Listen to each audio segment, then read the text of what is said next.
I'm Sienna. I'm the kid. I'm Sarah. I'm the mom. This is Queer Kid Straight Mom. Let's talk.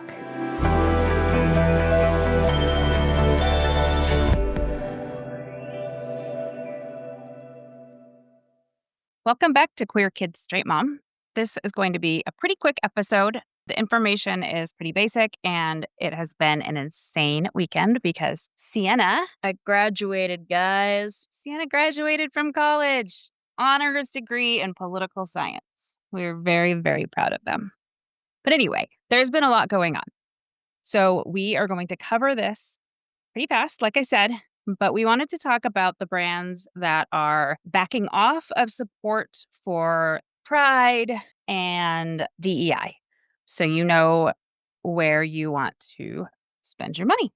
And actually, the app. Yes, if you are interested in companies not just that are focused on DEI, but where companies are sending their money to, where they're making political donations to, there is an app called Goods Unite Us that tracks political donations that various companies make. It doesn't have every single company. I think it's a relatively new app, but most major companies you look up, you're going to find that they will give you a breakdown of where that money is going to, which party, and then sometimes they also have candidates available as well. Also, if you're willing to fork out for Goods Premium, they will tell you a more specific issue breakdown. But yeah, it's a very helpful tool just for, especially if you're finding, easily substitutable goods. Like, as you'll see, we will only be buying Coca-Cola products, not PepsiCo products. But yeah, good, useful little tool there. And they also give just a thumbs up to the companies that don't make corporate donations. Right. If you are interested in trying to avoid, supporting companies that are influencing politics, period, one way or the other, which is a very reasonable, very valid approach to spending, they will also tell you that. And they'll give the companies that do make corporate donations a score of how much their donations are impacting positively or negatively campaign finance reform. Yeah, it's really handy. We've learned some interesting things and been very relieved about some brands and very disappointed about others. So yeah, it's a great What did tool. we find? Did we find that the Suns were like mixed or something? I think the Suns might have been a mixed but majority Republican. Yeah, mom's basketball team is Republican. Well, I don't know if I would call the Jazz exactly my basketball team, but I like the Utah Jazz. I'll go to their games, and yeah, they're unfortunately very Republican. But Detroit, our football team and our baseball team, I think the Tigers maybe don't make significant donations, if I'm remembering that correctly, and the Lions are majority Democrat. So go Lions. One of the things that is going on is Pride in recent years, and we've talked about this a little with our episode on rainbow washing, is corporations got really involved in Pride celebrations after gay marriage became legal. And, it was like there wasn't this reluctance to put your name on Pride anymore. A lot of those companies are backing off now in this environment, partly because of the backlash that they have received in recent years. But I think more than that, because they're afraid of attracting the wrath of the Trump administration. So, for example, according to NBC News, Eve Keller, co-president of USA Prides, which is a national network of LGBTQ pride organizers, said some of the smaller rural prides are down 70 to 90% when compared to the average year as far as sponsorship dollars. Which is, particularly unfortunate because big prides, World Pride, DC Pride, Portland Pride, San Francisco Pride, they have been able to make up a lot of their donations with, by having fundraisers. But like rural prides, like the ones we put on in Montana, those tend to have much, much shorter budgets. A large brand, a relatively large sponsorship getting pulled is going to make a really significant difference. And those pride events are the ones that are really important for people living in those communities. Yeah, so that is extremely unfortunate. But, the cities are seeing the effects too. Pride St. Louis announced last month that Anheuser-Busch declined to sponsor their Pride Fest after a more than 30-year partnership. If you're not sure what Anheuser-Busch is, that is the parent company of Bud Light, who famously ran an ad campaign with Dylan Mulvaney and then kind of kicked her to the curb a little bit.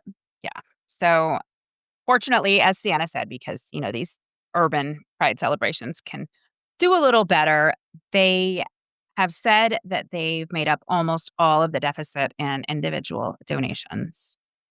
But Pride St. Louis's DEI and outreach director, Jordan Braxton, said the loss of that partnership is still devastating because it sends the message to the community that the company's support is dependent on who is president.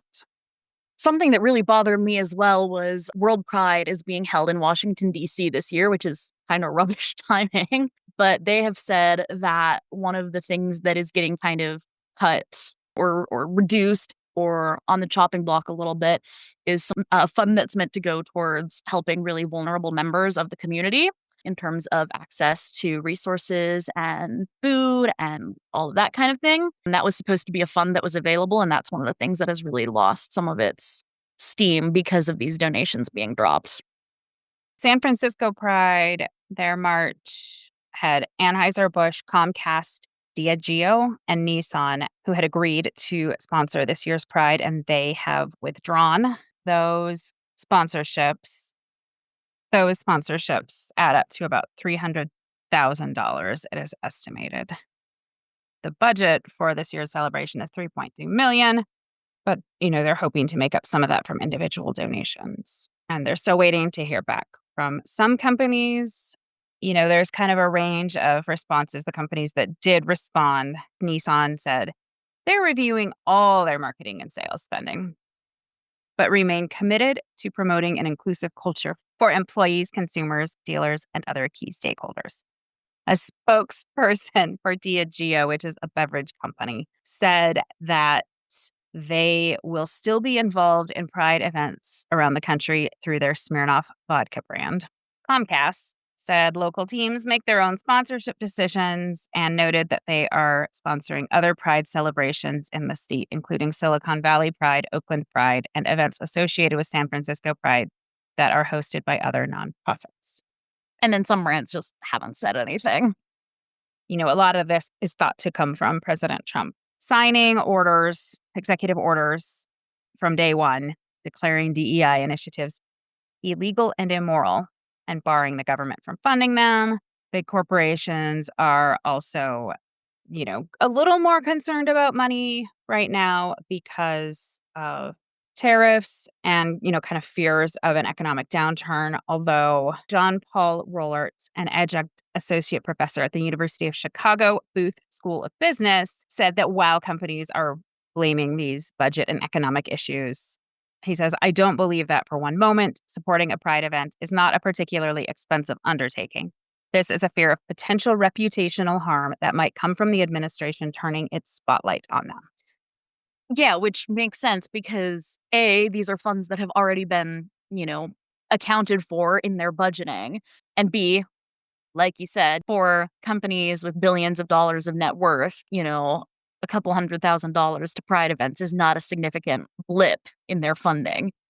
And, just overall, there's a feeling that the tone has really changed. Wes Shaver, president of Milwaukee Pride, says that none of the sponsors have dropped out, but they're getting less money. And I think there's just a feeling overall of people not wanting their logo all over everything. For a while, everybody wanted their logos on Pride as a marketing thing. And now there's more reluctance for companies. Another interesting thing that is happening in some places is some Pride organizers being more selective about which sponsors they will work with based on things that the companies have done recently. Philadelphia Pride made the decision in 2022 not to work with corporations at all as a response to that conversation about rainbow capitalism that people have been having.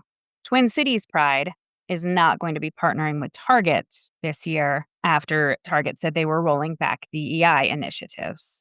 They chose to turn down the company's $50,000 sponsorship. Andy Otto, executive director of Twin Cities Pride, said they did not like the message it was sending to the LGBTQ community and communities of color that Target had done that.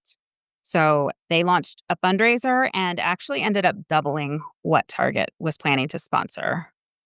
Which, I think personally makes a ton of sense. If someone is not going to be a reliable partner for the event that you're organizing and for the work that you're trying to do, if they might even actively be working against that work in other contexts, then yeah, there's no reason to be accepting money from those companies and letting them use it as a marketing tactic. Makes sense.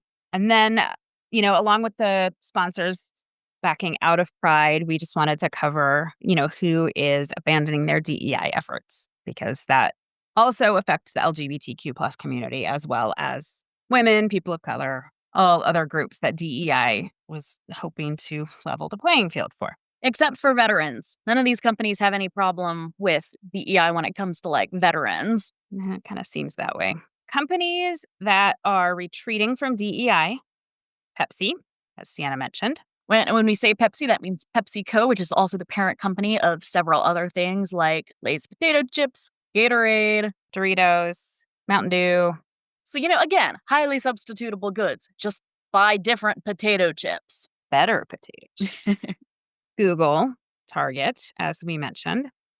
Meta platforms, Amazon, McDonald's, Walmart, Ford, Lowe's, Harley-Davidson, Brown-Forman, which is the parent company of Jack Daniels. If you are a whiskey drinker, may I suggest instead Uncle Nearest, which was started by Nearest Green, a Black man in the 1800s. His great-great-granddaughter, Victoria Edie Butler, is the company's master distiller, and she has won multiple awards. It's really, really good, and it's a Black-owned business. So buy that instead of Jack Daniels. And, that's a good rule of thumb, actually, is when possible, just don't buy from big companies, period. Try to buy from a locally owned company or a small business, because that money is going to actually be going back into your community or another community, as opposed to just, benefiting Pepsi's CEO. Exactly. Okay, also backing off from DEI, these will not surprise anybody, John Deere and Tractor Supply. So if you want to buy a tractor from a company that's sticking with DEI, you're out of luck. And then just quickly, we want to tell you the companies that have stated that they are sticking with DEI, because that's important too. And if you have a choice to make, lean this way. And, again, like, we prefer small, locally owned businesses, but they're, like, what are you going to do? Buy a smartphone from a locally owned business? No, not so much. Bob's smartphones. Yeah, don't do that. Okay, sticking with DEI. Apple, Ben & Jerry's. Go Ben & Jerry's. Ice cream always wins. Costco, Delta Airlines, clothing retail Francesca's, JP Morgan Chase, cosmetics company Lush, Patagonia, Microsoft. I don't know if that is a complete list, so definitely check. If you're not sure, just look it up. Right. My guess is a lot of these are, a lot of companies are going to fall somewhere in the middle where they don't necessarily want to publicly say, yes, we are continuing our DEI programs, but they're not getting rid of them. My guess is that list is the people who have explicitly either had, like in Costco's case, rejected a shareholder proposal to eliminate DEI programs, or have explicitly stated that we're going to continue these things. And if you can't find any information on that, like we said, the Goods Unite Us app, at least you can know who they're donating money to. That was a quick rundown. We hope everybody is having a good season. If anybody's graduating, congratulations. On our next episode, we are going to talk about media framing and how it impacts the messages that the right is trying to send about LGBTQ plus people, particularly trans athletes, other transgender people. We're going to give you a little case study of some, not surprisingly, Fox News related media, and just kind of talk through what this process is, the techniques they use, so we can encourage better media literacy and just ways to counteract bad information when people give it to you. Critical thinking is a good thing. We love critical thinking. All right, we will catch you next time. Bye. If you found this episode interesting, informative, amusing, please review and follow us on your podcasting platform of choice. Getting those reviews and follows really helps us show up more in the algorithm and be able to reach more people to help them. You can find us on social media, Instagram, and Threads at queerkid.straightmom, Blue Sky at qksm.bsky.social and Facebook at Queer Kid Straight Mom. We are no longer on Twitter. And if you're feeling especially generous, please consider joining our Patreon by searching Queer Kids Straight Mom. It helps us fund this podcast.